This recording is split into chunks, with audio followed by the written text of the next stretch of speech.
Mets fans, let me lay it all out there for you. I started my day today, I would say probably right around, when was it? I would say around noon is when I began the process of making content, as we do every single day on the platform. Of course, 365. So in case you guys have not already, hit that like and subscribe button for the most consistent Mets coverage on all the YouTube land. Please don't hesitate from doing that now. But when I tell you that I spent an hour recording a video going over a plethora of different topics for this New York Mets team today regarding various players that they are either reportedly connected to or could be connected to. Mind you, this is separate from the 3.5 hours of live streaming I did last night, separate from the 2-hour live stream I did breaking down Pete Alonso's breaking news that he's an Oriole now. Now it's official, so David Stearns can speak on it, everybody. I broke down 40-plus players at length last night for each and every one of you, from starters to relievers to position players on the front of outfield, infield, you name it. There was no stone that went unturned last night in our coverage. And today, I spoke about some of those players in greater depth, and I will do that again in a separate video recording later on towards the night that'll drop for you guys to check out. But I need some time to cool down and get my bearings straight.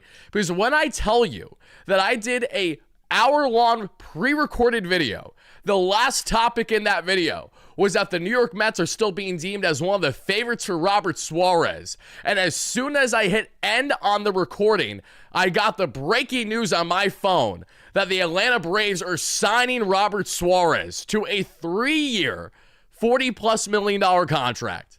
To say I crashed out is an understatement, because it took me, 45 minutes of prep work, an hour of recording, 2 hours of my day gone. Mind you, I'm a dad, so it's not like I have all this wiggle room and time in the day to make everything happen.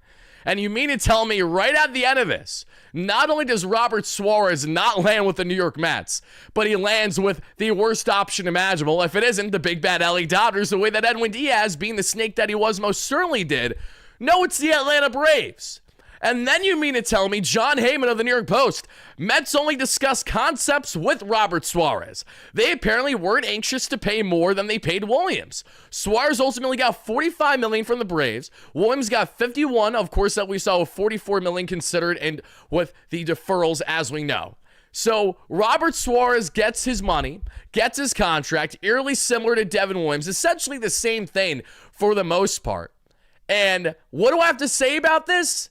Until we find out that breaking news, the Mets have signed Pete Fairbanks, breaking news, the Mets are bringing back Tyler Rogers, breaking news that the Mets are trading for Trevor McGill, I am fed up right now. It has been an absolutely putrid past 72 hours as a Mets fan. From Edwin Diaz to Pete Alonso to what we thought would be the Edwin Diaz replacement, the best option imaginable in this free agent class, at least deemed by many, including myself. I know Suarez isn't perfect, but what I do know is that he sits 98 to 100 plus on the gun, had just around a 3-year ERA this past year in 70 games, which is very important because you want innings eaters. A guy who checked off more boxes than most to be the proper Edwin Diaz replacement. Mind you, when the New York Mets were blindsided by Edwin Diaz saying no to them, not letting them get the final say when they would have offered more than what they did for him, but he wanted the Dodgers. So instead of going all in on Robert Suarez, they said, you know what? We're not even going to give a valiant effort. So reports that come out, over the past 24, 48 hours stating that, oh yeah, the Mets are among the favorites for Robert Suarez. Are we just BSing for the sake of BSing? They never heavily pursued him. They were more in preliminary talks than they were of anything of great seriousness. The Atlanta Braves prioritized him. And now, as you see from Jeff Passan of ESPN, the Atlanta Braves have not only Robert Suarez, but Raisel Iglesias, two of the top closers that we've seen in the National League in recent years, as part of their puzzle. A two-headed monster for the back end of their bullpen.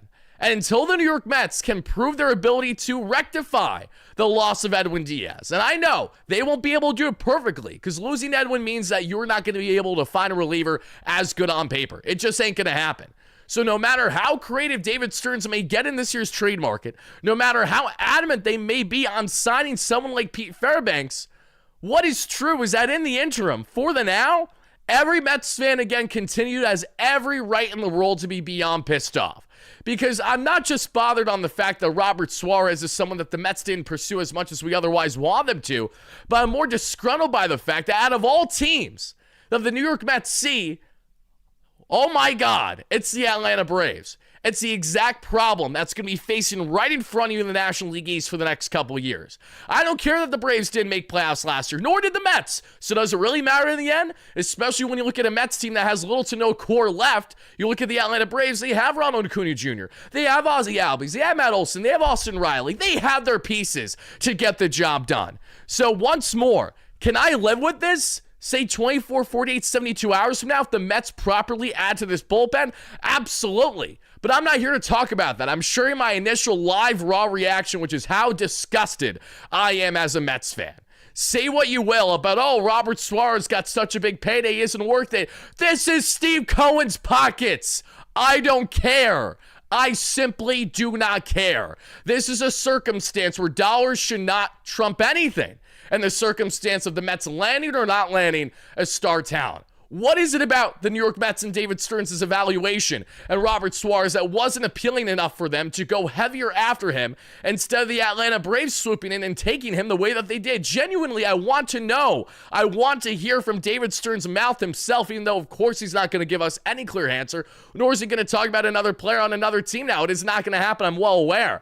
But the point that I'm trying to make here is that when you look at the makeup of what Robert Suarez was as a fit for this New York Mets team, to fill the void of Edwin Diaz, he, in my rightful opinion, felt like that was the man that was checking off most boxes. And I don't think Pete Fairbanks is a bad option at all. And I'm actually going to share some positive news on the Pete Fairbanks front, which I know you guys are looking for something to grab onto, something to be happy about as a Mets fan. I do actually have some positive news to get into in today's show, believe it or not. But before we get there, I just need to talk a little bit more on the rationale or lack thereof by David Stearns of the Mets to think it was in their right mind and not heavily prioritize this man.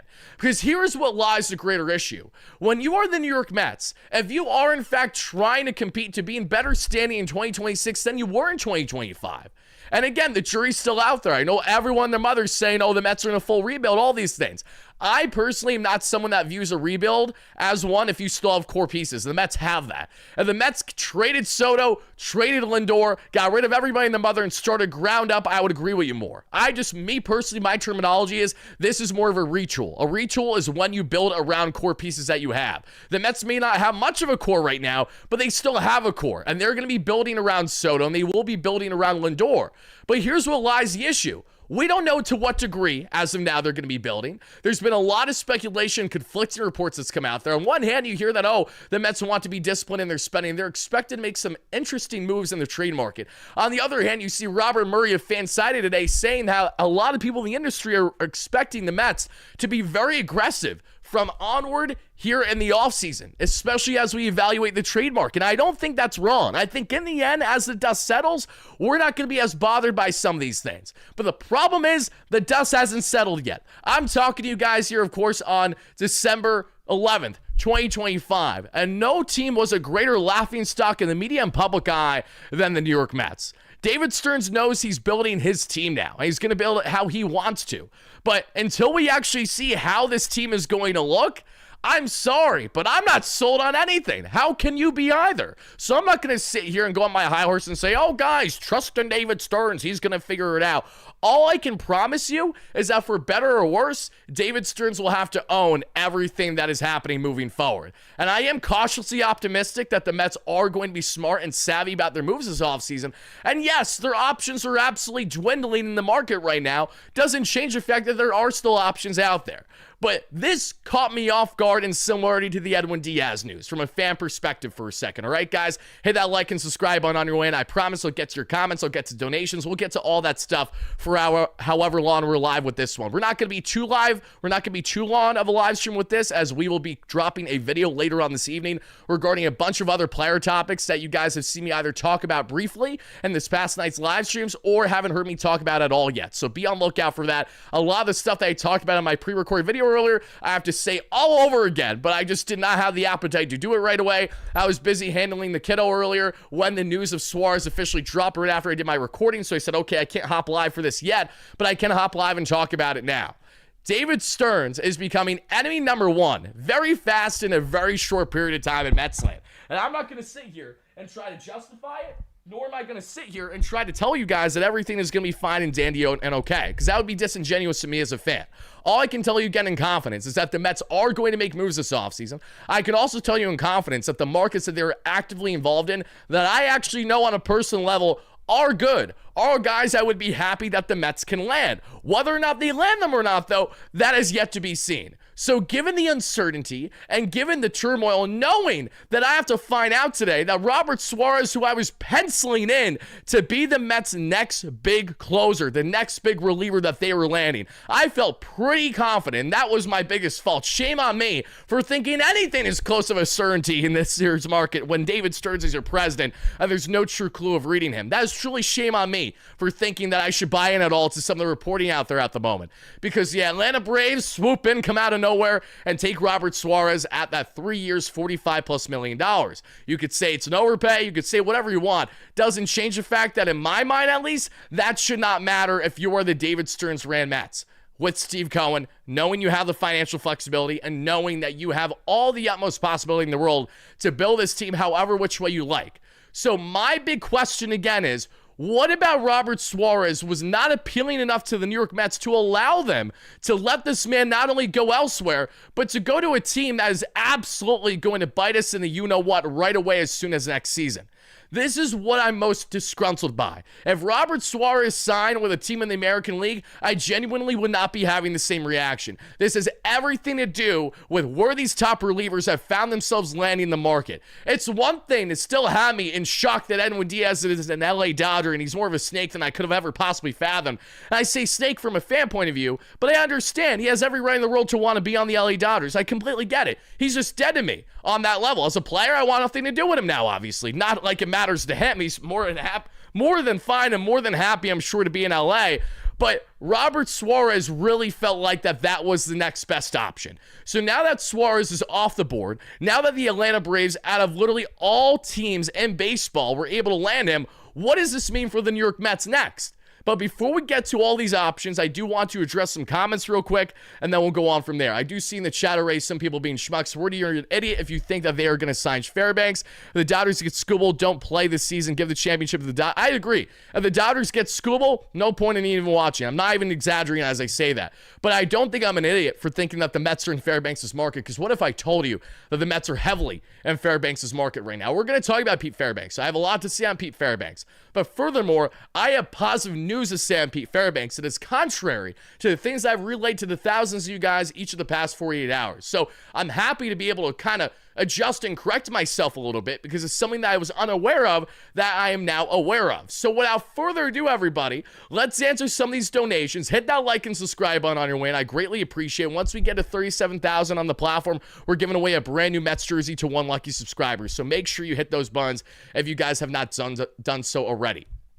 But as we get into this, let's check out some of these donos quick, and then I got a lot to say on what is now next for this New York Mets team. And I apologize if this is your first time watching my content. It might be a little all over the place. You might think I'm erratic. You might think that I'm a very irrational fan. And I don't fault you entirely for feeling that way, but please understand that I usually do my best to try to stay pretty level-headed. You guys have seen I post content daily and have for 5+ years now, covering all things of the Mets. Naturally, that's going to weigh on me and take a lot out of me when I've witnessed hell and back with this team every step of the way, with the good, the bad, and most certainly the ugly under Steve Cohen. Not just from a fan point of view, but from someone who covers him for a living. So it's a double-edged sword when things don't go right. Because when things don't go right, I can't get out of it. I can't just shut my phone off and say, you know what, I'm not going to care about what happens in Mets land until they start to make big moves. I have an obligation to all of you, as well as truthfully myself, because this is my job, this is my livelihood, that I have to come out here every single day and tell you my opinions and break down what is happening there in Mets land. And I'm getting some fantastic news at the moment from my sources. I'm not even lying to you. I'm getting slid in the comments and the DMs as we speak. He knows exactly who he is. I'm not going to say it because I'm not allowed to relay the message, because I'm not going to get my hopes up on anything until things actually come to fruition this offseason. But all I can tell you is that David Stearns is very busy right now. He is very busy, and I hope he is, because if he's not, what's the point of me even talking to you right now? It doesn't matter if we move marginally, because there's no chance that this team will at all be in a better position for success next year should you go down that route. But that's not what I'm here to talk about. What I'm here to talk about right now is to answer these donations and go on from there. Let's see. Is Lindor safe at this point? Yes. I will say verbatim right now, anyone that is worried about Francisco Lindor being traded to the Padres, I promise you have nothing to worry about. Francisco Lindor Padres talk all started on X weeks ago. That has picked up this week. And you want to know why? It's because one, Alonso and Diaz are gone. But most notably, the Padres fan base on X has been royally pissed off with a good friend of mine named Master Flip on X, and I hope he sees this. He's a fun Mets fan in the community. He's part of Queens Baseball, which is a nice little spaces that they do. He, the Pope, and others, they know who they are there in that space. All great people. I met Flip actually at the DR versus PR game there at Citi Field, where Edwin Diaz was in attendance. Little did we know what was going to happen next Saturday after that.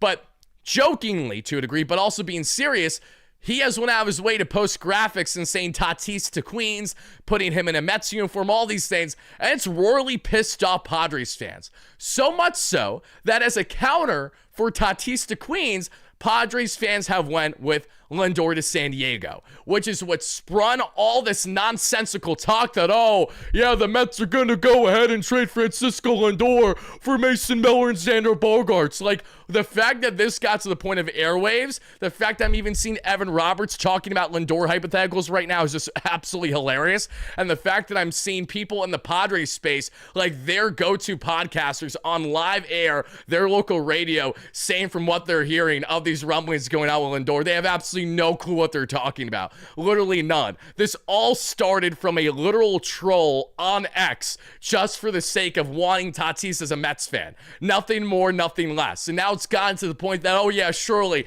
the New York Mets would take on Xander Bogaerts in his contract. But he's locked down until he's 42, doesn't hit for power at all, and he was a god-awful signing from the time it happened. The only reason why the Padres did it was because Peter Seidler was quite literally on his deathbed. And I'm not exaggerating as I say that. Shout out Peter Seidler. He was an amazing owner for the Padres when he was around, and I'm wishing his family well. I know there's been a lot of turmoil in their ownership group. There's been a lot of nasty things going on from his wife to his brothers, and that's why they're trying to sell the team right now. But when Seidler was around, and as he was nearing his end, he was desperate to see a championship. And because of that, he threw a bag and threw a 12-year contract at Xander Bogaerts when no one else was even going close to it. He did that recklessly, obnoxiously, and now that's coming back to bite the Padres in more ways than one. The Mets are never taking on that contract, nor are they never trading Lindor in the immediate future in such a deal. If there is any world where the Mets would trade Francisco Lindor the next couple years, I promise you, it'll not be in a deal where Xander Bogaerts is coming the other direction. It is not going to happen. This is not an equivalent flip of a Brandon Nimmo for Marcus Semien. It is far from it. And I just want to bury that and put that to bed right now before I have schmucks that are going out of the way to say, oh my God, Wardy, did you hear? Oh no, Lindor, Padres, this and that. You have no clue what you're talking about. I don't mean it rudely, but quickly things can go from being a stupid troll to actually getting the point of being talked about in articles. Joel Sherman just dropped for the New York Post a paywalled article on what he thinks the Mets should do next. And in doing so, he even broke down the fact of the hypothetical of Lindor and the Padres because of this nonsense. But he did acknowledge that a lot of this is just chatter that's been happening on X and nothing more. And that's true. But the fact that we're even acknowledging it is ridiculous. Now, a lot of things have been ridiculous in Mets land, rightfully so. But that is one of them that is just hilarious to me. All right, guys, let's get into this. Let's answer these donations. Albert with the donation. Wardy, it's official. This is a 2027 retooling. Listen, the Mets have 2026 to worry about first. And the Mets are not going to roll into next season with a belief or the notion for the fans that they are going to be in a worse position than last year. That is not what they're planning to do. Now, if we wrap up the offseason and the Mets do move marginally, don't land anyone of significance, then I will not only retract my statements, but I will apologize and I will agree with everybody that this is a rebuild, that the Mets absolutely are not doing what's best to win now. They are more focused on the future than what is currently right in front of them. If that comes to fruition, I have no problem having those conversations. I hope I don't have to have those conversations, but I am still pretty confident that that will not be the case by the time this offseason ends. And we're being completely transparent, everybody. The Mets were never bringing Alonso back. David Stearns and Steve Cohen came together and they came to the conclusion for over a year now that they were never heavily prioritizing Alonso.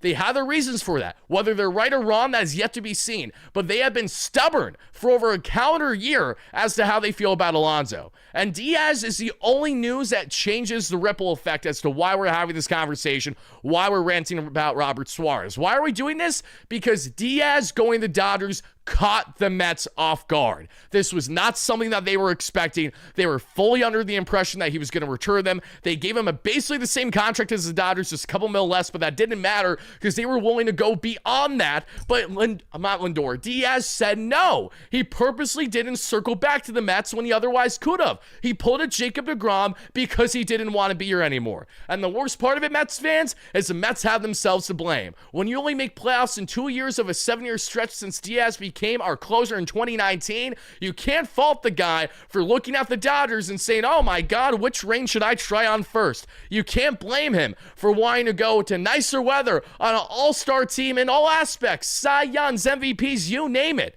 The Dodgers are the team. The Dodgers are what every team should find themselves trying to be. And as much as it is painful to say, Diaz wanted and took the easier route for him and his family, got the money that he was looking for, and that's that. That's all it is. But the problem here is that the Mets weren't expecting it. That is what caught them off guard. And that is why they're actively on the fly trying to figure out now, how do we go about rectifying this after losing our star closer? And the other problem is there is no player immediately out there in the market, in the free agent or trade market, that checks off all those boxes like Edwin Diaz. Hilariously enough, and I say hilariously just in the sense of because maybe you didn't realize this, Devin Williams is actually the closest profile to the Diaz replacement than anyone else that the Mets could find themselves landing. Diaz averages right around 1.9 WAR. Devin Williams averages right around 1.8. Edwin Diaz is a 2-time National League Reliever of the Year award winner. Devin Williams is a 2-time National League Reliever of the Year winner. So there's a lot to like about Devin Williams. I'm actually very excited for Devin Williams next season. But I'm not going to at all be excited about watching this New York Mets team and they don't get their act together and show us and show the fan base why we should buy in. Because right now, no one's buying tickets. And I don't want anyone to buy tickets. If you're a Mets fan currently, you need to stand firm on not buying tickets for next season. Unless you're in the contingent of fans that are content with whatever happens with the team, you're still going to attend games. If you are in that contingent, and I understand a lot of Mets fans are because we're used to being mediocre, we're used to not having high expectations, so you just want to see ball and that's that. To each their own. I respect that, but I will not be one of them. I will not be one of them next year if the Mets do not do what we need them to do. I digress. Drop 5 with a $2 holla. Bring the pitchfork, Tyler. I'm here for it. Thank you so much. Bridger with a $5 holla. He's not getting anyone interested in a player. It's just damage control so he can say he tried. No offer for Peter Suarez. This is rebuild. I disagree. The Mets are going to be landing players, but I understand the frustration. I understand the lack of optimism. I'm not here to try to sell you, oh no, David Stearns is going to do this and this and this and that. And then what I will relay, however, is what I know, what the Mets are connected to, and what we hope to see come to fruition. I am not here to try to pitch or sell to anyone that you need to buy into the David Stearns way. David needs to prove to the fan base, including myself, that he knows what he's doing for both better versus worse. Now we see here. Jordy with the $2 holla. Thank you so much again for that. Let's see. Big the Kid says with $5 holla. The reaction by Mets fans and media has been flat out embarrassing. Acting like missing out on Suarez like he's Mariano is absurd. Let Stearns cook. We're letting Stearns cook. But you need to understand, this is what I don't understand about certain Mets fans, because I see both sides of the coin. I'm usually the rational, trying to stay fairly level-headed, while understanding a short-term reaction does not mean the long-term goal or vision. I understand that. But you have to be so out of your own bubble as a Mets fan to say that following line that's flat out embarrassing, that it's absurd that Mets fans are upset about losing out of Suarez. Have you been living under a rock? Genuinely, have you been living under a rock? Have you not been paying attention the past 72 hours? Every Mets fan has every right to feel however which way they want to feel. And you don't have the right to dictate that. You can share your opinion, sure, but every fan can feel however which way they want to feel. We're pissed off. We just lost 2 core pieces to the puzzle, and those were core pieces that were not part of the problem. Yes, I know Alonso was terrible defensively, but that doesn't change the fact that he was not solely part of the problem and the Mets' lack of success this season. And furthermore, and what will stand firm for me and for many fans, is that until the Mets find consistent winning ways, until David Stearns sells us on what will hopefully, God willing, be a great remainder of the offseason, all we look at is a 2025 New York Mets team that rolled over from mid-June on because Kodai Senga, Griffin Canning all get injured. Tyler McGill goes down. David Pearson forgets how to pitch because he can't handle the workload. Clay Holmes can't go deep until it's too little too late. Shamanai is incompetent when he comes back. Frankie Montas is Montas. He's terrible. He's out of here. The point stands. The Mets from June on this year, I covered every single day, were incompetent. 13 games below 500 for as consistently as they were. This has been a buildup for a Mets team that if they made playoffs, if they had somewhat of a run like they did in 2024, Edwin Diaz is still likely their closer right now. It came down to winning, and the New York Mets have nothing to sell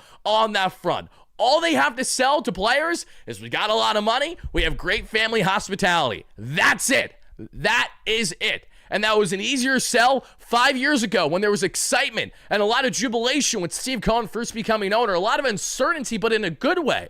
But we're 5 years in. The 5-year window has went down the drain. They've only had one good competent run because 2022 was an absolute fool's gold run. Great first half, terrible second half. Fell off a cliff to the Braves. Curb stomped by the Padres. No one cares about those 2022 Mets. At least I most certainly don't now. 2024, different discussion. Magical run. Exceeded expectations. But the point stands. The lack of winning, the lack of consistency is starting to rear its head for Mets fans that had the expectation that we're supposed to be better than this, especially when you have an inflated payroll the way that it's been. So how can the Mets properly allocate their spending? That's something that we're going to talk about here shortly. But let me get to the remainder of these comments quick, and then I got to say a lot. And Blimir, thank you so much. Great member. 2 months. I talked about the Lindor nonsense. It's ridiculous. None of it is happening. I assure you. If Lindor gets traded this offseason, I'll not only eat crow, but I'll give away what? I'll give away all my Lindor stuff without a problem. I got my Lindor grass bobblehead. I have a bunch of Lindor jerseys. I'm sure my newspaper right there of Lindor right there. I'll give it away to whoever wants it. I don't care. I genuinely don't care at that point, but it ain't going to happen. Let's see. Thank you so much, $5 Holla. I really would love to see this Mets team win without Alonso, Diaz, and Nimmo. I hope they prove me wrong. I sent you my podcast. Thank you so much, brother. I appreciate that. I'll try to get to it when I get a chance. I'll just be transparent. If I miss it or don't get to it right away, it's not personal. Things have been very hectic between my work life and my personal life the past week. A lot trying to balance, doing a lot of things in a very short period of time. So apologies if I'm going to need a rain check on that one. Thank you so much, Mark, for the donation. I appreciate that. Mikey says, Epler spent too much and Stearns doesn't spend enough. I know we need the happy medium. You're right. Epler did spend too much, and Stearns is more on that smaller market mindset. We need the happy medium. Seems they would rather build around Soto's window after failing for Lindor's. I don't think you're wrong there, but as long as Lindor's on this team, you need to build with him as part of that core group. Otherwise, just trade him away, and then we can really focus more on that rebuild mentality where you're really starting kind of from the ground up with Soto being the sole guy. But that is not the direction I'm perceiving the Mets to go in right now, so I'm not going to go with that belief. Now, let's get into news. I told you guys I had positive news for you guys. Believe it or not, I actually have some positive things to talk about in tonight's show. And what I have to talk about especially is the fact that not only are the New York Mets involved in a lot of markets at the moment, a lot, and obviously them being involved in a lot of things doesn't mean anything because they need to actually go ahead and perform, action, go ahead and do these things. I get that. But what I can tell you again is in confidence is that the New York Mets have been involved in this man's market. And I'm telling you, if the Mets don't sign him, they better trade for an option as close to as good, or oh baby, do we have a problem. I get it. There's a lot of pitchers out there that can help the bullpen, not only as much from the free agent market, but in the trade market. But there's still so much uncertainty on the likelihood of landing those guys and what it takes to land them. So for me, it's easier said than done to just buy in that, oh, we're for certain going to get this and this and that. But here's the good news regarding Pete Fairbanks. Not only are the Mets still involved in his market, the Mets are still involved in Tyler Rogers' market. It does appear that the Mets are hopefully going to be landing one of, if not both of them. I'm not going to get my hopes up on both of them as much as I want to happen. I'm going to go with the expectation right now that it may be one or the other.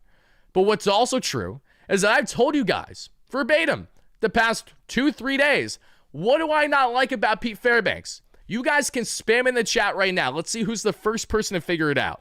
Who do I not like What do I not like about Pete Fairbanks? There is one specific attribute that trumps all in regards to my lack of excitement with him. What is it? Someone tell me. Thank you, Nick. Appreciate that. His hands. Exactly. So as we know, Pete Fairbanks suffers from a syndrome that supposedly makes his fingertips go numb when he's in cold climates. So for a Mets team that plays April and May frigid weather, September, October frigid weather, if you have a deep playoff run, it ain't ideal. But we have clarity regarding this, and this clarity comes from someone unbelievably credible. Someone who I actually admire a lot in not only the content creation space, but someone who's just a very smart and savvy talking head, specifically on the topic of pitching. Do you guys know Lance Brzezowski? If you guys don't know Lance Brzezowski, let me enlighten you. Lance covers, if I'm not mistaken, the Cubs through the marquee local station. He also is a talking head for MLB Network. He just spoke that we saw with Ron Darling that we showed in yesterday's live stream, breaking down how good Michael King is. And Lance was answering questions from Mets fans in the comments because he was saying how he thinks that Michael King is going to go to the Mets. And I agree. I think Michael King will land with the Mets in the end as well, which I'm all in favor of. But you got to do far more than Michael King this offseason.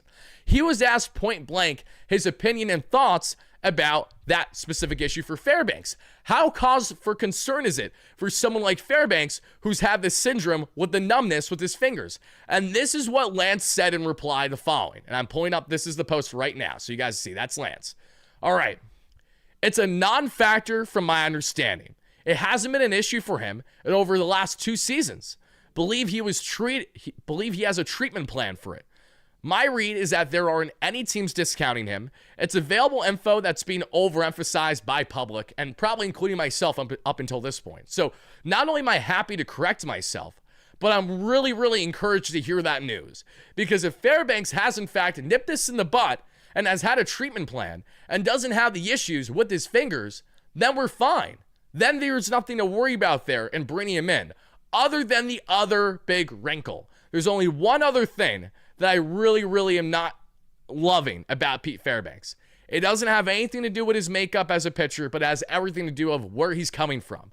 Landing a guy to go from a small market Tampa Bay Rays organization to the New York Mets to be paired with Devin Williams as our 1A and 1B closer options is easier said than done on how he will handle the New York market. Fairbanks has pitched in a small market his entire career. So for that reason alone, I'm really, really cautiously optimistic as to how he would fare here. Not that he hasn't pitched well in New York as a rival player, in the Bronx against the Yankees, at Citi Field against the Mets. We've seen him have success consistently throughout his career.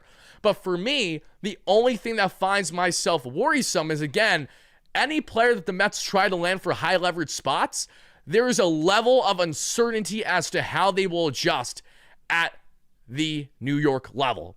The way that Edwin Diaz was such a seamless fit, not just because he's dominant, but because Diaz handles the pressure. Diaz will even walk or give up a hit by pitch or a soft single the first batter, and he thrived under the pressure. It's almost like he actually really fed off of it, especially at Citi Field and with the fans. The trumpets galore, he knew exactly what he was doing, and he embodied what it meant to be as a New York Met, which is why I'm so upset that he had to go and leave us for the Dodgers. I understand why, I'm just upset about it as a fan. So that is something that I have my rightful concern with, not only for Fairbanks, but for any single player out there. People overhype the pressure of New York. No, they don't at all. I completely disagree with that notion. And here's why.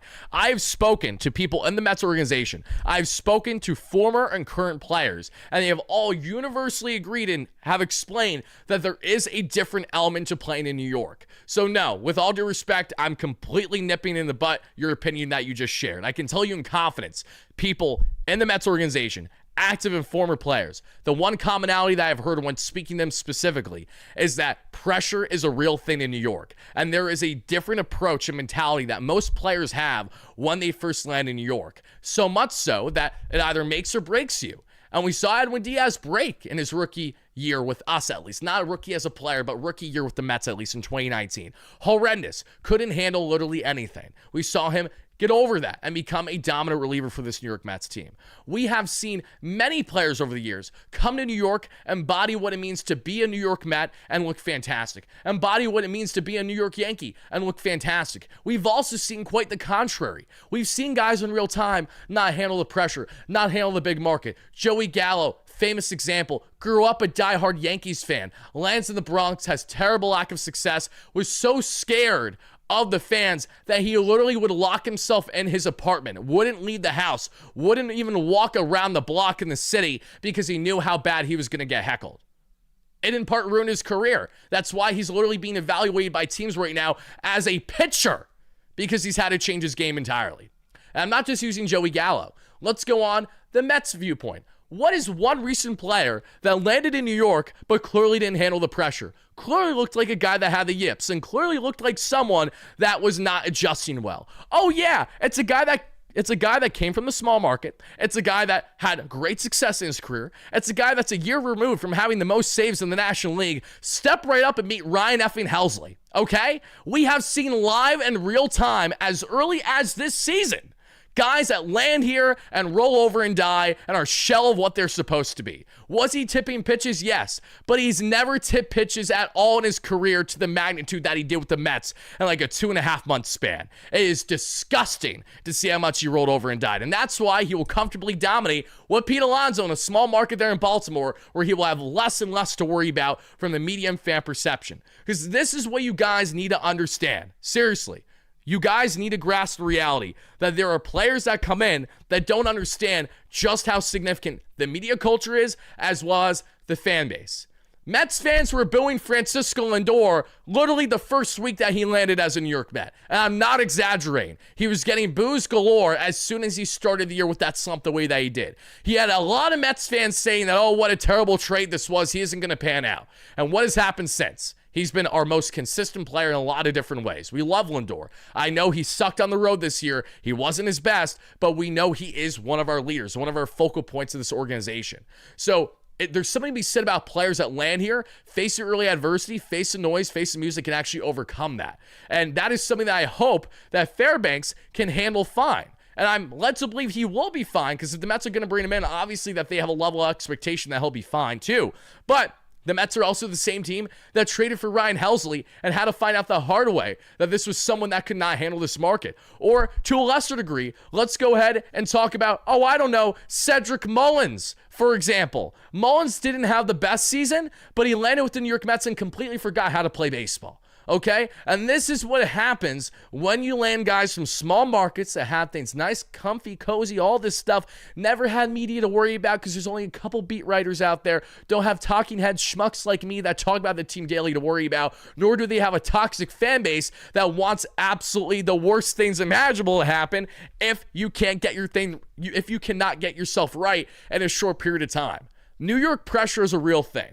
So to anyone that thinks it's not, with all due respect, you do not know what you're talking about. I'm not saying it from my opinion. I'm saying this from point blank, having these conversations with people in the organization, former players, current players. I can go on and on about this. I had a podcast for multiple years with my good buddy Anthony Recker, former Mets catcher, was with the Atlanta Braves, was around, and he told me a lot. I've learned a lot not only about the game from him, but I've learned a lot since then while building relationships with other players in the game. So again, all I have to say about that is there's absolutely pressure that goes in hand with being in New York. Let's see. Just look at Wardy. He can't handle it. That's why he's hiding in Pennsylvania, not New York. Exactly. See, that's a good joke. That's pretty good. I'm not going to lie. For those that don't know, I am a Pennsylvania resident. I'm a Mets fan. I'm originally from Long Island. Shout out to my Green Lawn folk, Suffolk County. That's where I'm initially from. But I have not lived in New York nearly as much as I lived in Pennsylvania because my family dipped years ago because they're like, we can get a house twice as big as our previous house while spending the same money. Can't fault them for wanting to do what they thought was right for them and their family. And truthfully, if I stayed in New York, if you guys think I'm toxic now, could you imagine how much worse I would actually be if this was a scenario where I was in New York, like from the get-go, more than trenches as a Mets fan at an even younger age than I previously was? Oh my God. Like, I would be terrible. I'd probably be more in the category of just your typical talking heads that you listen to on the radio that are just so absurd every single day. And we're not crying to Luis. I understand you may have, but I promise you I most certainly am not. I'm just letting it rip because I have a lot to say in a very short period of time. Did I tell you grew up in East Northport? No, you did not, Steve, but thank you for relaying that. I appreciate that. But as we continue on, everybody, Pete Fairbanks, there's a lot to like about Pete. As you guys can see, not only from the stats down below, 61 games, 60 innings, a 2.8 ERA, a 3 expected ERA, a 3.5 SI ERA, a K per nine of 8.8 to a walks per nine of 2.6. The only thing that I don't like about his K per nine, truthfully, Bethlehem. That's awesome. I go to Bethlehem all the time, especially for certain food or for certain nights out. I have a lot of fun there. PA, if you know, you know. And we talked about Fairbanks. He doesn't have the cold fingertips anymore. That has not been an issue for him for the past 2 years, thankfully. But here's the thing with Fairbanks. The one other thing, if I'm going to have any qualm, it's the following. I don't love, and you guys can see this in live in real time with me, the one other thing I don't love about Fairbanks is how his K per nine has dropped over the past couple of years. He went from being a guy that was more in the 10 to 13 strikeouts per nine, especially in the 13 strikeouts per nine, to someone who's sitting right around 9 at best each of the past 2 seasons.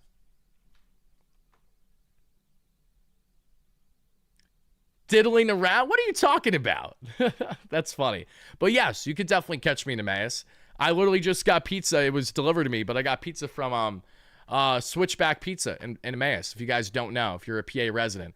Switchback is good, but way overpriced. $20 for a little personal pie. I get it. You have the nice oven. I get it's like a true Neapolitan. Absurd. I was munching on that right before we hopped on the live stream yesterday. If you know, you know. Let's see. From Allentown, there you go. You're right around me then. Give me 1 second, everybody. I need to do one thing real quick.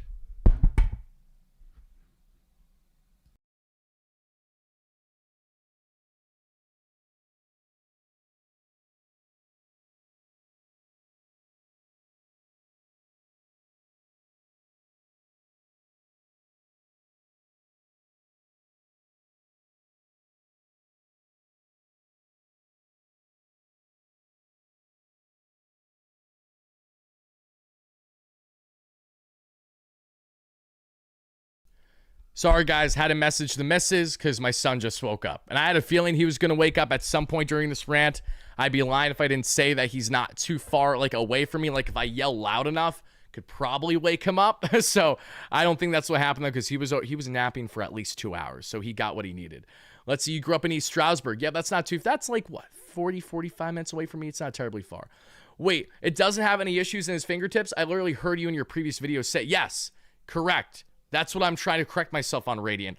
I was informed over the past 12 to 24 hours that the fingertip issue with Pete Fairbanks has been a non-factor and a non-issue for the past 2 years. I was unaware of that, but someone more knowledgeable on the Fairbanks front that covers a lot of pitching in baseball relayed that. So I'm very happy to hear that, obviously. But let's get into Fairbanks here just a little bit more. There's a couple other relievers I'd like to highlight in this one as well, everybody. So let's go ahead and do exactly that. As you guys can see here, again, Pete Fairbanks, look at this, steadily a guy in the 12, 13, even 14 K per nine just a couple seasons ago. Now we look at someone like Fairbanks, and since then, he's dropped off mightily on the K per nine. He has not had the same approach there as a pitcher. But what's been interesting is that even while that drop-off has been significant on the K per nine for Fairbanks, he has still been very steady as a reliever. When we take a look further at his numbers here, as you guys can see here, he had a 2.8 ERA with a 3 expected ERA. Last season was his worst season on paper, 3.5 ERA, but a 4 expected ERA. But the year before that, where he still was striking out guys in an absurd clip, but did have a higher, I will say, have a higher walk rate. So the higher strikeouts meant the higher walks at the same time for him, but it didn't matter because he was striking out guys so well. He had a 2.5 strikeouts, ERA, and a right around 2.6 expected ERA. The best season Pete Fairbanks ever had, his best Edwin Diaz impression, if he's going to get there, is what we saw in the very small sample size of only 24 innings in 2022, where he put up an absurd 14 K per nine, 1 walks per nine, and just over a 1 ERA. Fairbanks is pretty much on paper the next best option for the New York Mets. They swung and missed on Edwin Diaz. They didn't try heavily or as heavily as I want them to for Robert Suarez. So Fairbanks has to be next man up. Because if you don't land Fairbanks, if you don't say trade for Trevor McGill, if you don't say get creative in the trade market for someone else, what are we going to do? Sign 38, 39-year-old Kenley Jansen and call it a day? Oh my God, I'm throwing up just at the thought of that. Are the Mets going for Contreras? They absolutely are. I'm going to talk about that in content I'll be dropping tonight. That was part of my conversation that was supposed to drop hours ago for you guys, but unfortunately, the Suarez news threw a wrinkle in everything because, of course, I had to talk about Robert Suarez in my video today. We're going to fire tips and Diaz to cold tips and Pete. Here's the thing, though. Again, I don't think the fingertips are an issue like I initially thought. So there's that. And let's see. Kevin, I appreciate that, but I respectfully disagree. I have been there many times regarding the Italian food. Not a lover. I'm kind of picky on my Italian food. Like very, very picky. If you guys want really good pizza, you should go to in Emmaus. If you're not going to go to Switchback, go to Affantino. They take cash only. And you could also go to right across the street from them, right across the block.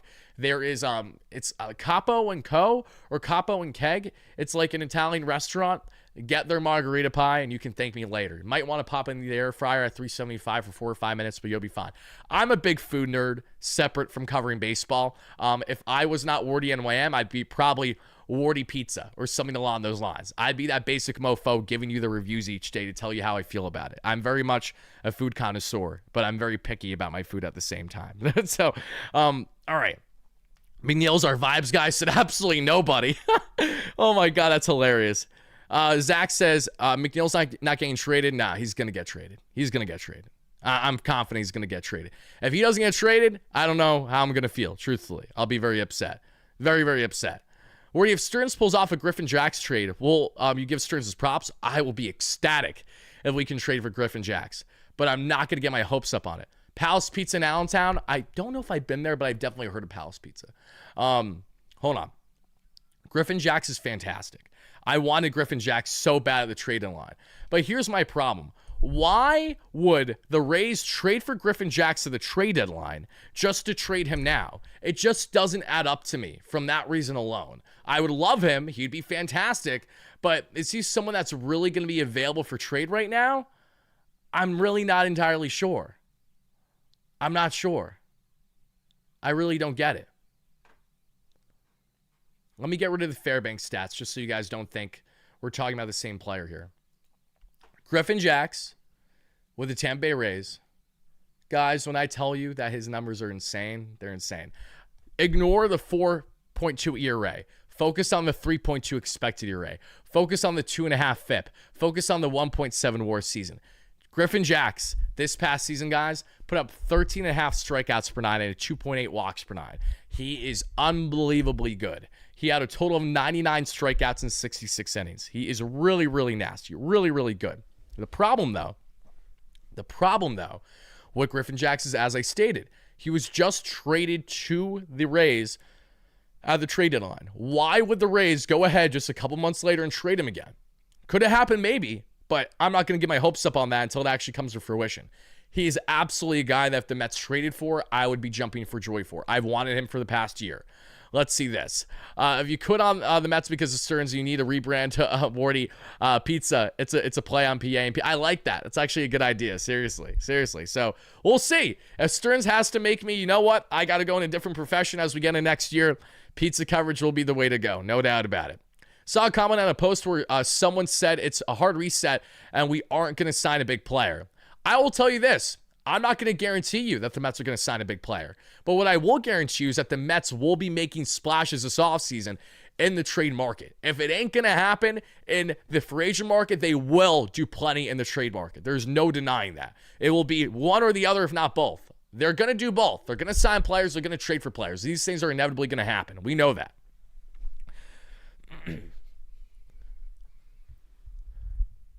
He doesn't have cold ginger toast, but he'll have cold cheeks in NYC. That's funny. I mean, you're not wrong. It gets cold there. You got to bundle up. We all know this. Quality pizza in Easton used to be so good.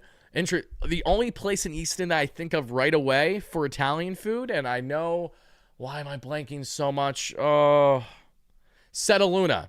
Setaluna and Easton is the spot for Italian food. They have solid Neapolitans, very good pasta, good antipasta. They got everything that you want.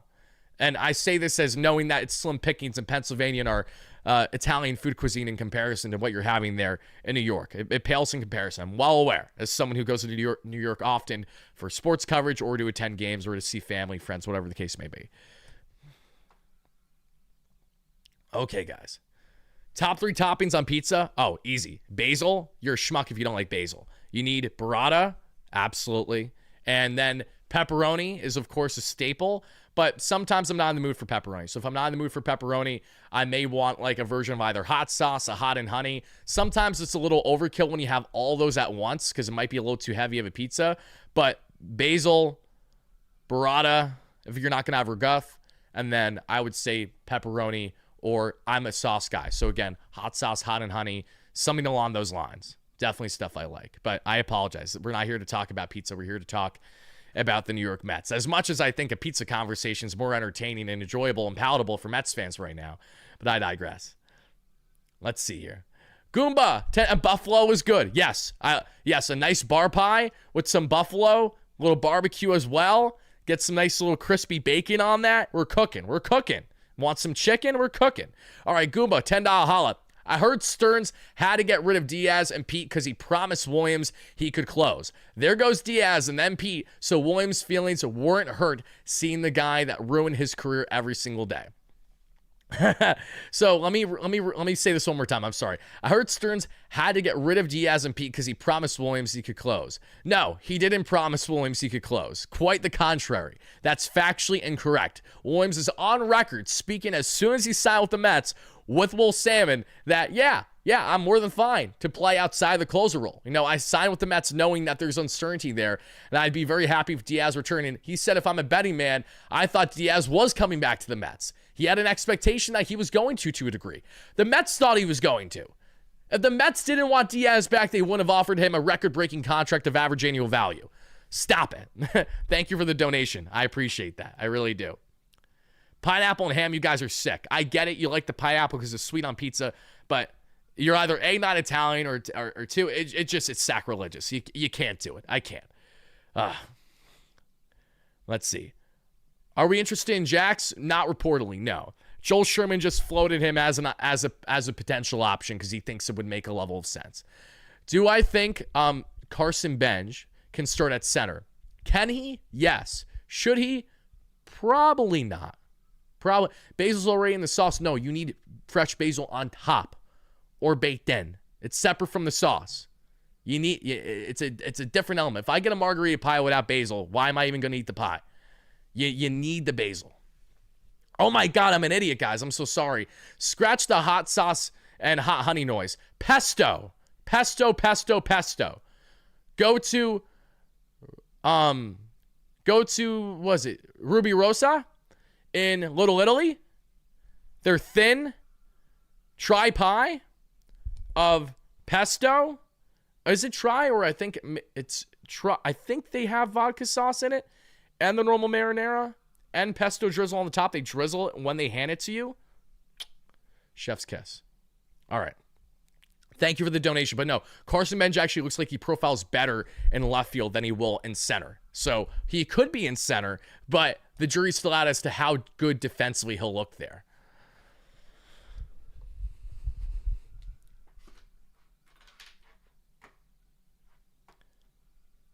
Let's also talk here for a second on if it ain't going to be Fairbanks, guys. Again, another viable option. Trevor McGill. I like Trevor McGill quite a bit. I think Trevor McGill's a fun player. I like him not because he's Tyler's brother and not because I have a good relationship with Julie and the McGill family. Shout out to them. And I know quite a bit about Trevor, truthfully. Like, I know a lot more than you think I would about Trevor on a personal level by building my relationship with them.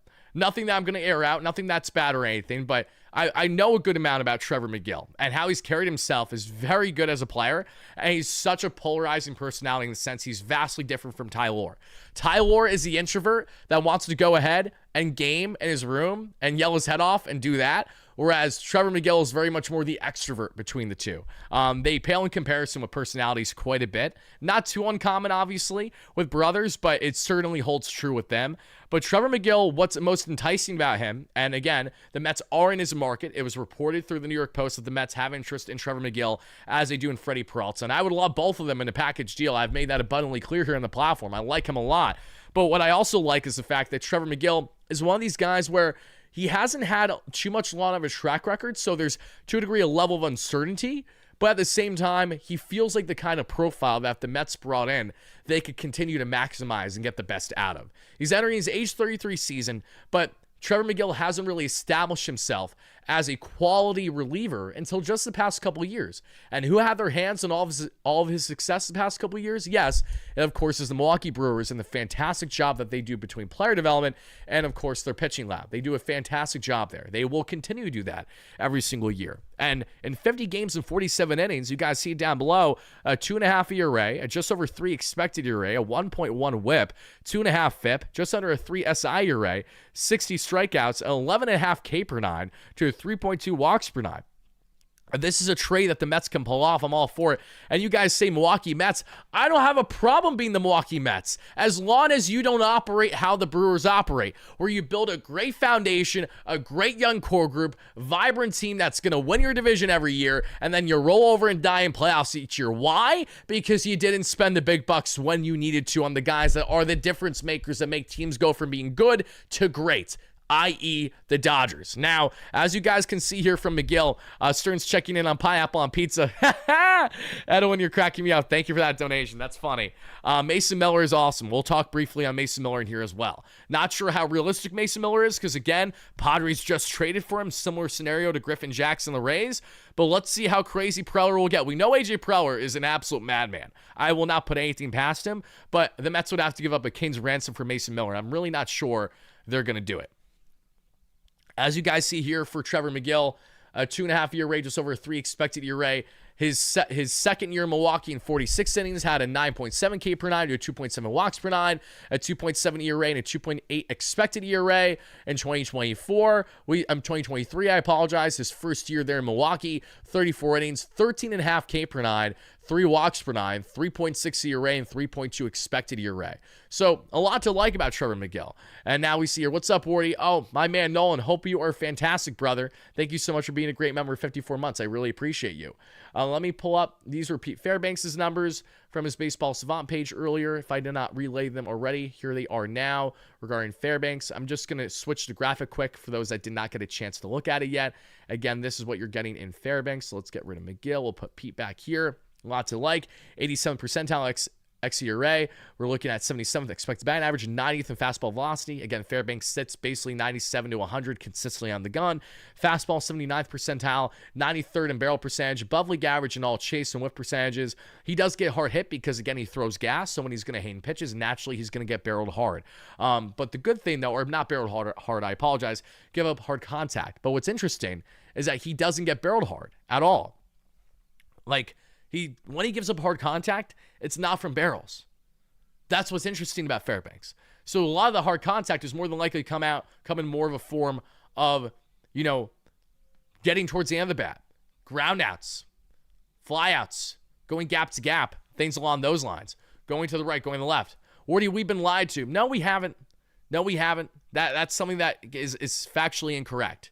David Stern said for a long time that they would like to bring back Alonso Diaz. However, it's been through the media for a year and a half that the Mets never wanted to go beyond 3 years for Pete Alonso. That thought process never changed. Just because maybe we wanted to change, just because maybe I wanted it to change, doesn't change the fact that that never changed. The only thing that is different from what we thought was going to happen was that Diaz was going to return. Alonso was always expected, if he got beyond 3 years, that he was not going to return to the Mets. It was just a hard thing to come to grips with, the reality of. Regarding Diaz, that's the one that's thrown us all in a loop, and that's why we're talking about these relievers, because Edwin was someone that the Mets really thought was going to return. And I'm not sticking up for Stearns. Please don't get common sense confused with defending a president who I'm genuinely pissed off with right now. Please do your homework. If this is your first time here, I understand. Otherwise, you should know better by now. I have ranted constantly for the past number of days as to how frustrated I am with David Stearns. And the fact that I'm getting people in the comments right now saying I'm defending him, you literally have no clue what you're talking about. I get it, you're frustrated too. I'm pissed off as well. This is not a defense of Stearns. This is common sense. We have heard relayed for over a calendar year that the Mets did not ever have an appetite to go long-term for Alonso. Now you're shocked that the Mets didn't sign him long-term? Which one is it? Did you live under a rock a year and a half? Did you pay attention and choose to disregard it? I fall more in the category of one that genuinely disregarded it because I was saying to myself, Alonso's a guy you have to bring back. It's really hard to justify otherwise. Even on 5 years, I would have taken that contract in a second as a Mets fan. But I'm not David Stearns. That's the difference. I'm pissed off that David let him walk. I had rants for days. Exactly. The only people that are making those remarks genuinely have no clue what they're talking about. They're just chiming in for the first time. Ay. Let's see here, guys. You never thought Pete would come back. There was a contingent of fans that never thought he'd come back. And I understand that. All right, guys. Another pitcher that I would like to get into in this discussion is not just Pete Fairbanks, but it's also, who was I just talking about a second ago, guys? Can someone enlighten me because I'm having a brain fart right now? I was just about to go to him, and then I stuck back to Fairbanks. Oh, Trevor McGill. That's right. Okay. Back to Trevor McGill just for a second. We talked about Griffin Jax already. There's talks out of San Juan that Lindor wants to be traded after the team has gone in a different direction. I'll believe it when I see it. Let me put it that way. Do I think Lindor is loving all the moves that are happening right now? No. But what I also know is that Lindor has been well aware of what's happening. And I know this in confidence because Lindor's under contract. He's a part of the core for this organization.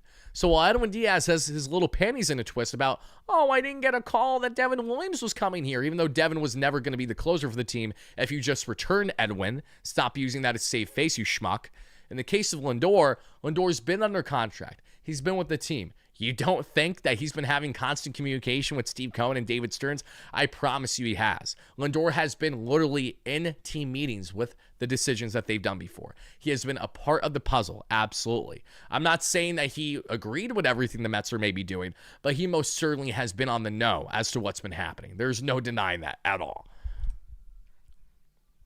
Trevor McGill, 90th percentile in fastball velocity, sits 99 on the gun. 99 and touching 102 or so. Very, very good season with not only his four seam that he threw 61% of the time, but also has a knuckle curve, which is very nasty, that he throws right around 40% of the time. Nick with the $2 holla. Any other pitchers besides Imai from overseas? None that I could really see the Mets going after. Imai is the guy.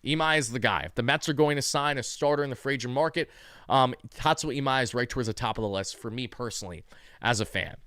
And shout out to the schmucks that do the MPB highlights for curb stomping my stream prematurely yesterday, which is why we had to do 2 streams instead of 1, going over the 40-plus players because I showed like 2 seconds of MPB highlights, but because I didn't have it positioned a certain way, they suspended the stream. All right. When we weren't even done talking. So I'll make sure that doesn't happen again, and I'll make sure that they don't get the best of us in that one. Okay.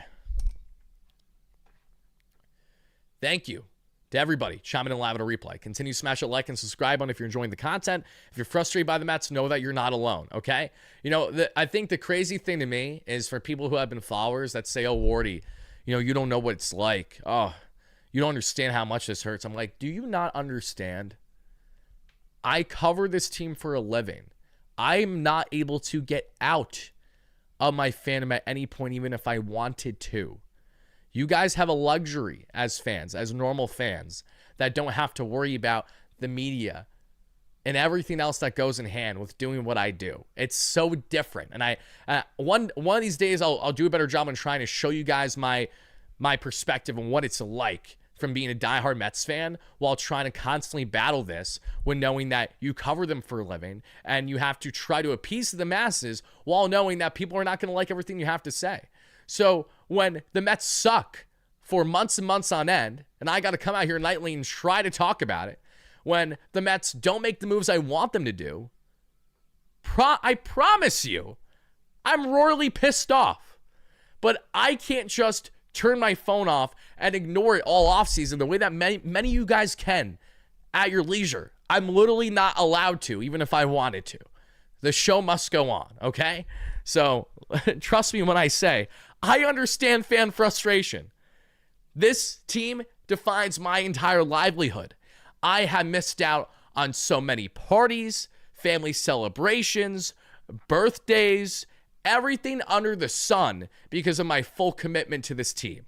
And right now, 5 years in, while I'm grateful for the platform and I appreciate all of you to death, it has brought me more bad than good in the sense of hurting and killing my fandom because the Mets have sucked more than they've been good over the past 5 years under Cohen. That's a fact. Now, to go on from Trevor McGill, there's a couple more people that we got to talk about in this one. Another guy that we got to talk about in this one that I do find appealing is, and I think this kind of goes without saying, he is not a guy that I want the Mets to bring in for the purpose of being your eighth inning guy. I don't think that would be the right route at all. I don't think he's an eighth inning type pitcher, transparently. He's better, in my opinion, as the seventh inning guy. And who is better as a seventh inning guy? Who's the best guy as a seventh inning guy? Oh, yeah, it's the guy the Mets need to bring back, and it's Tyler Rogers. So while Trevor McGill and Pete Fairbanks are enticing, and I would love the Mets to land at least one of those guys, this is a circumstance that I'm happy with, but I'm pumped with, as long as you're bringing back Rogers and a high velo reliever to handle the back end, like a Fairbanks, like a McGill, someone along those lines. Otherwise, if you roll into next year and Tyler Rogers is the biggest offseason acquisition that you made for a reliever, separate from Devin Williams, I think we're taking a step back, and that's not good. Not good at all. I love Rogers.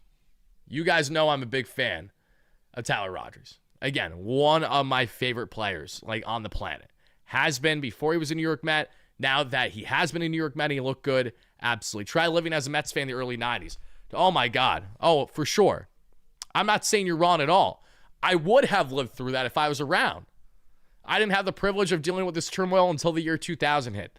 And then everything onward. So, yes, I would have lived through it too if I was around then.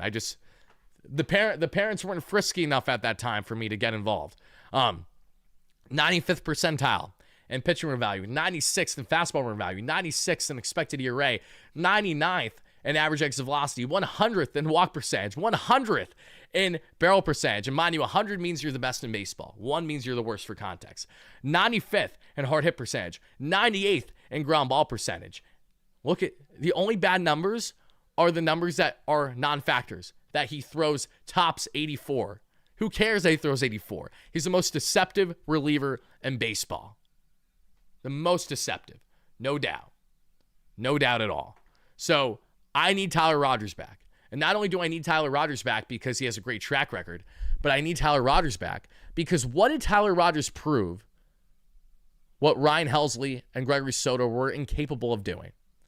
That was by being damn consistent in a New York Mets uniform. Rogers handled New York while never being in a big market like this in his entire career flawlessly, without a problem. He handled the pressure of a midseason trade, and he didn't let up. He was as consistent as you could hope for. Far from the problem. Rogers proved his worth for this organization. He proved how pivotal he is for the New York Mets in the 7th inning and at times 8th inning role at best. But all in all, he's definitely a profile that should be returning the New York Mets. And if he doesn't, then by God, I hope it's because he gets an absurd contract elsewhere, which will be great for him and his family. But that was just so unrealistic that you can't fault really any team for not going there. Like, I need to be so absurd of like San Diego Padres, Xander Bogaerts absurd, where you blow him out of the water by at least 3 additional years from the next best team. That's probably not going to happen, regardless of how robust of a market Rogers currently has. But what I also can tell you in confidence is that the Mets love Rogers. They're still involved in his market. They would like to bring him back. But liking and actually doing are 2 completely different things. So until we see the Mets step the hell up and actually make moves that we need them to make, all this means fickle. All this means fickle. And that's why I've been saying from the start, I'm not here to try to sell you that everything's going to be sunshine and lollipops and blah, blah, blah, blah, blah, blah. All this stuff. I'm not here to do that with you. I'm just here to tell you what are the likely routes that the Mets are going to next from what we know to this point. And maybe they're going to go down routes that are completely separate from this. The jury's still out on that front. But Tyler Rogers is an innings eater, gave almost 80 innings last season between the Giants and the Mets. He has literally everything that you could possibly want. Literally everything. Goes without saying, bring Tyler Rogers back. Let me know, guys, in the chat if you're for or against that Tyler Rogers reunion. We're going to talk more about him in content later on today as well. Okay, now let's get away from Rogers here. Now let's talk about a couple more relievers that are a little bit more outside the box, and this goes in hand with the reporting that Joel Sherman came out with today, kind of trying to put the pieces together as to what's next for the Mets. What are guys that make sense for them? And one of the guys that he brought up of conversation is from the San Diego Padres and would be a nice pickup for this bullpen. We know the Padres have an abundance of riches of relievers. They have a super bullpen. And it appears that they will have a level of an appetite to break away from that to address other areas of need, especially if they're adamant on adding starting pitching, which I'm sure they are. But they have to be more creative because they're not going to spend crazy dollars. Jeremiah Estrada is the baseball savant numbers that you guys see beside me. Estrada is entering his age 28 season for San Diego. The 6'1", 185-pounder had a 3.5 ERA this past season in 77 games, 73 innings, 108 strikeouts, and a 1.1 WHIP. He was in the 88th percentile in off-speed run value, 93rd in expected ERA, 98th in expected batting average, 94th in fastball velocity, 93rd in chase percentage, 96th in whip percentage, 98th in K percentage, 61st in hard hit percentage, and 83rd in extension.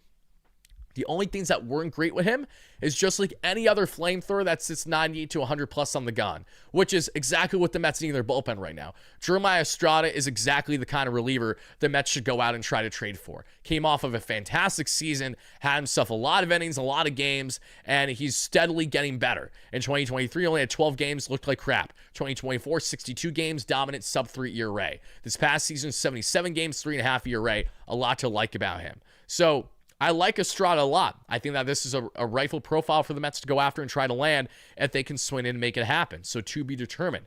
57% of his arsenal was with that, four-seam fastball sitting 98 plus. He has the splitty, which I know the Mets love with their pitchers at 23 plus, at 84 plus miles per hour. And the slider at 20% of the arsenal he has at 89 or so. Let's see.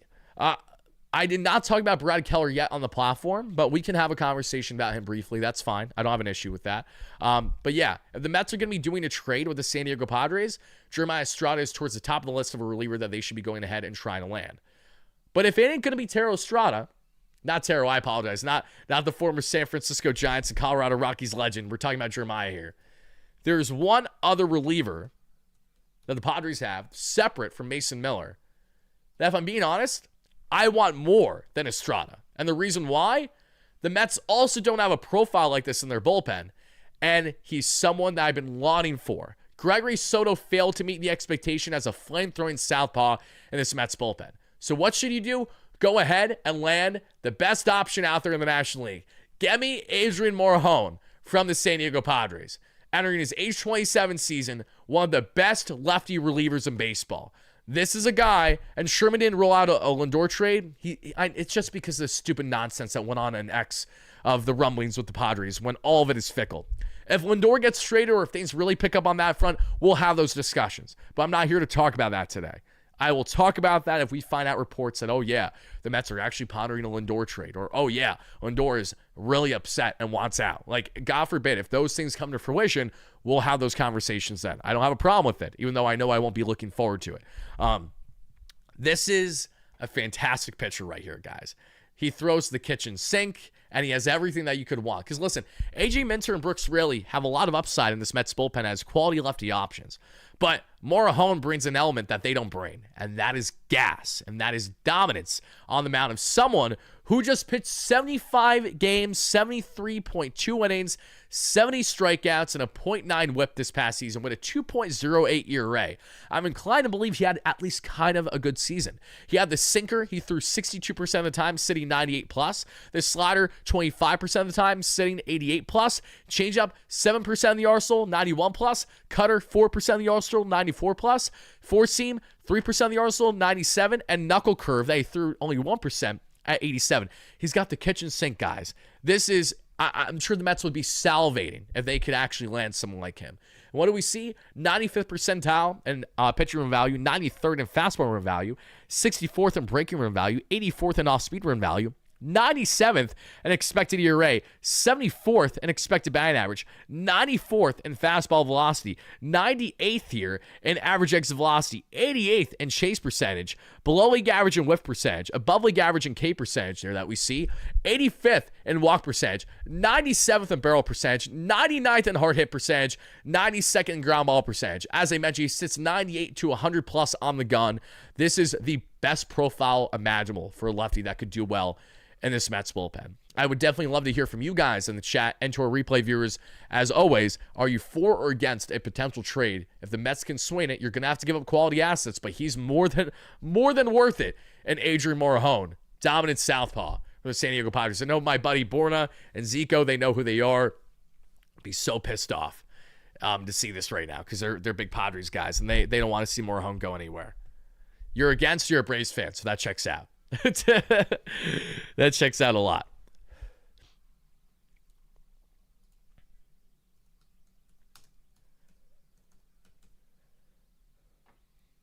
Wardy, you're sorry to have to do this for a living? Listen, I'm very happy to be doing this instead of a standard 9 to 5. Don't get it twisted, okay? I'm very grateful for the position I'm in. Having said that, it sucks miserably when things are not good in Mets land. Both things can be true. Let's talk about Brad Keller. Let's have some fun talking about Brad Keller. Let's have that conversation, guys. Brad Keller, dominant reliever for the Chicago Cubs this past season that we saw. 69 nice, 0.2 innings, a 0.1 whip, 68 games, 75 strikeouts, a 2.07 ERA. Another profile that would be awesome for this New York Mets team. Wardy just wishes he picked the Dodgers. No, I wish my dad picked the Dodgers. Don't get it twisted, okay? I did not pick my fandom. This was bestowed onto me.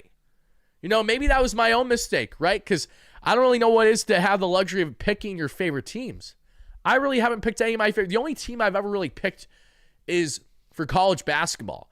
And that was not even something that I willingly did. But when I was in 5th grade, my homeroom teacher had the entire class pick random teams out of a hat. And whichever team won March Madness that year got to dictate what we did for the final week of school, like activity-wise. So I grabbed this piece of paper out of a hat. I don't watch college basketball at all. I don't know. What do I see? It's a team by the name of Duke. I'm like, Duke, what is that? I didn't know. I'm in 5th grade. Let's bear that in mind. So I start watching Duke basketball. I'm like, oh, they seem pretty good. They were really good. So that's the only time I would say I've actually like picked my fandom. Everything else has been bestowed onto me from my family. So for better or in cases like today, most certainly worse. Let's hear to talk about Brad Keller. Brad Keller's nasty. He's awesome. But how can you get Brad Keller? You know what I mean? Like, why would he be traded? You'd probably have to give up a king's ransom for someone like him as well. Now, let me pull up real quick his stats. Just give me 1 second.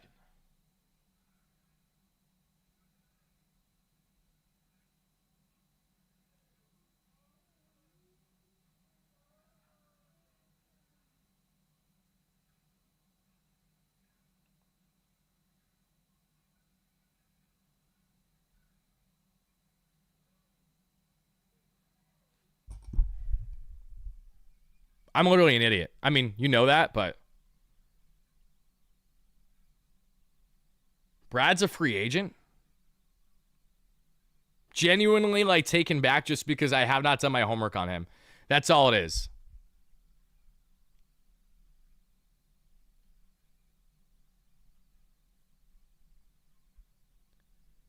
Oh. Huh. This changes a lot, actually. This actually changes quite a bit. Yeah, I'd F around and get Brad Keller. Let's look at this. 9.69 K per 9, 2.8 walks per 9, 0.5 home run per 9 this past season, and a 2.8 expected ERA. My phone just died. Okay, that's cool. Great. Thanks for nothing. Yeah, very much in favor of him, especially seeing that he's a free agent. I'm actually, like, now that we're saying this, I really want him. I'm being completely transparent. I've just been so hung up on guys like Fairbanks and Suarez because that's been the common thing relayed that we've seen in the free agent market. But yeah, add Brad Keller to the list. Absolutely. Thank you so much for mentioning him. Seriously, I really appreciate that. Four-seam fastball, 42% of the arsenal, 97 where he sits, topping out 100. Slider, 17% of the arsenal, 87 miles per hour. Sweeper, 14% of the arsenal. We're looking at 86 miles per hour. Sinker, 14% of the arsenal, 97. And changeup, 12% of the arsenal, 93. Brad Keller, 92nd percentile this year in pitching rim value, 92nd in fastball rim value, above league average in breaking and off-speed rim value, 93rd in expected ERA, expected batting average, 93rd, fastball velocity, 88th, 94th in average exit velocity, 76th in chase percentage that we see there, 80th in K percentage, 86th in barrel percentage, 99th in hard hit percentage, and 95th in ground ball percentage. The only thing that I don't like about Brad Keller is the following. He doesn't have the track record, okay? He had himself 41 innings in 2024 to a 5.4 ERA. In 2023, he had a 4.5 ERA, 45 innings, and almost a 2 whip, which is terrible. Not good at all.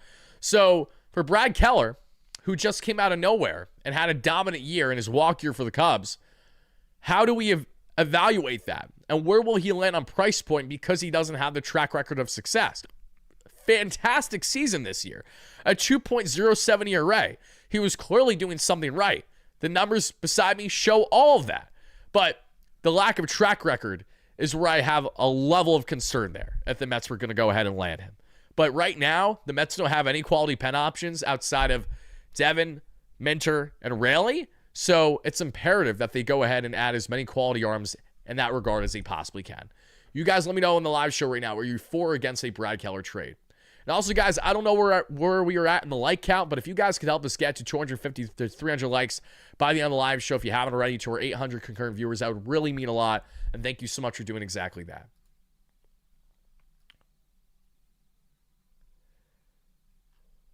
Dylan Ross, a factor in the bullpen this year? 1,000%, Andrew. Let's see. Wardy, big respect for what you do. Love the streams. Thank you so much, Master. I appreciate you and the donation. Thank you. Let's see. Narvaez, $5 Stearns needs to go. Great to see that you're still rocking it through the holidays, Wardy. Show must go on. Listen, the Mets might not show up, but Wardy's got it, right? That's how the old saying goes. Yes on Keller? Yeah, I think we can agree with that one. So, Wardy, would you go after Ranger Suarez? The Mets wouldn't sign Ranger Suarez to be in their bullpen. So, no, that isn't going to happen. They're in his market, but I don't expect it. I know that a lot of teams have been in the market for Joey Gallo for the bullpen, as a reliever option, hilariously enough. But I don't anticipate the Mets to be signing him to be our closer next year. So that's wraps on the season, everybody. But guys and gals, that is going to do it for our live show. I apologize, but we're not going to be too long-winded with today. One, I'm exhausted, transparently. I've been up to like 4 a.m. the past couple days because of content and working on things. And secondly, I still have a video that I would like to drop today that'll probably drop at this rate. Are you guys okay with like a 10 p.m. drop today? Is it too late for you guys if I do like 10:30, or you think you can handle that? If you guys are cool with that, then I'm cool with it too, and I'll drop a video talking about a lot of different things separate from what we talked about in this live stream today.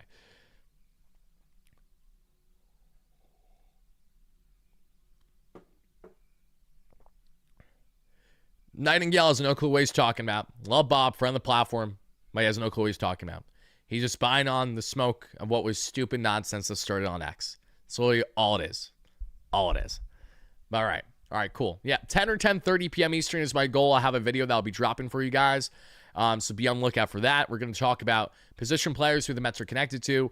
I'm going to shed some light on some players I was initially more down on than I really shouldn't be after doing more homework on. And that's the important thing about doing homework. You know, the more you learn, knowledge is power. And that's why, like this, Brad Keller, I have no problem not knowing about him prior. I just wish I did do more of my homework on him because he clearly does have appeal as a high leverage option. He just doesn't have the track record of success to this nearly the same degree as guys like Fairbanks, Suarez, and obviously the creme de la creme, who is now dead to me, at Edwin Diaz. But that's going to do it, everybody. Thank you so much. I really, really do appreciate it. You have a fantastic rest of your night, day, evening, whenever you're watching this.